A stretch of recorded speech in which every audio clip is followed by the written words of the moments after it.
ఇదే కాన్స్టిట్యూషన్ జనాభాని ఏ విధంగా డివైడ్ చేసింది, షెడ్యూల్ కాస్ట్ అని, షెడ్యూల్ ట్రైబ్స్ అని, అదర్ బ్యాక్వర్డ్ కమ్యూనిటీస్ అని, అలాగే ఈడబ్ల్యూఎస్ ఎకనామికల్లీ వీకర్ సెక్షన్స్ అని, అదర్స్ అని, మైనారిటీస్ అని ఈ రకమైనటువంటి క్లాసిఫికేషన్ చేసింది. మరి చేసినప్పుడు పక్కన ఉన్నటువంటి ఆర్టికల్లో ఉన్న షెడ్యూల్ ట్రైబ్స్ కి ఈ మతపరమైన ఆంక్ష లేదు. వాళ్ళు క్రిస్టియన్స్ అయినా ముస్లిమ్స్ అయినా కూడా షెడ్యూల్ ట్రైబ్ బెనిఫిట్ ని పొందొచ్చు, కొనసాగించుకోవచ్చు. అలాగే పొలిటికల్ రిప్రజెంటేషన్ కూడా కంటిన్యూ చేయొచ్చు.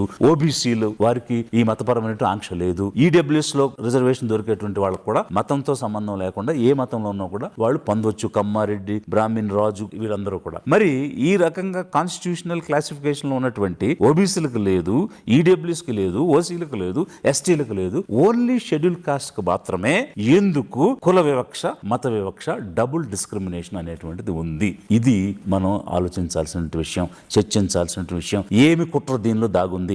సామాజిక కుట్ర, సంస్కృతి కుట్ర, రాజకీయమైన కుట్ర ఏమి దాగుంది దీనిలో? ఎందుకని ఈ షెడ్యూల్ కాస్ట్ కమ్యూనిటీని డబుల్ డిస్క్రిమినేషన్ వైపు నెట్టేసింది ఇప్పుడున్నటువంటి అధికార మత ఛాందస వ్యవస్థ? వీళ్ళు ఈ దేశ పౌరులు కాదా? మిగిలినటువంటి పౌరులకు ఉన్నటువంటి హక్కులు షెడ్యూల్ కాస్ట్ కమ్యూనిటీలో ఉన్నటువంటి వాళ్ళకి